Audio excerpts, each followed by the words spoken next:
The ultimate bottleneck to AI scaling is human workflow adjustment, not the software itself. When you analyze how the two code frameworks interact, they reveal a massive operational friction point for modern enterprises. The technology has scaled to parallel processing. In Snippet 2, the automated flow, the code proves that the back-end architecture is fully capable of handling massive, parallel throughput. The centralized AI agentic harness easily acts as an infrastructure engine, spinning up multiple concurrent background threads and driving tasks directly to the output container simultaneously. The software is technically ready to scale enterprise productivity exponentially. The human engine remains single-threaded.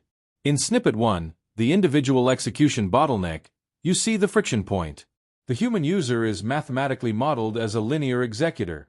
Because knowledge workers are traditionally trained to perform tasks one keystroke, file, or email at a time, their historical work habits are strictly single-threaded.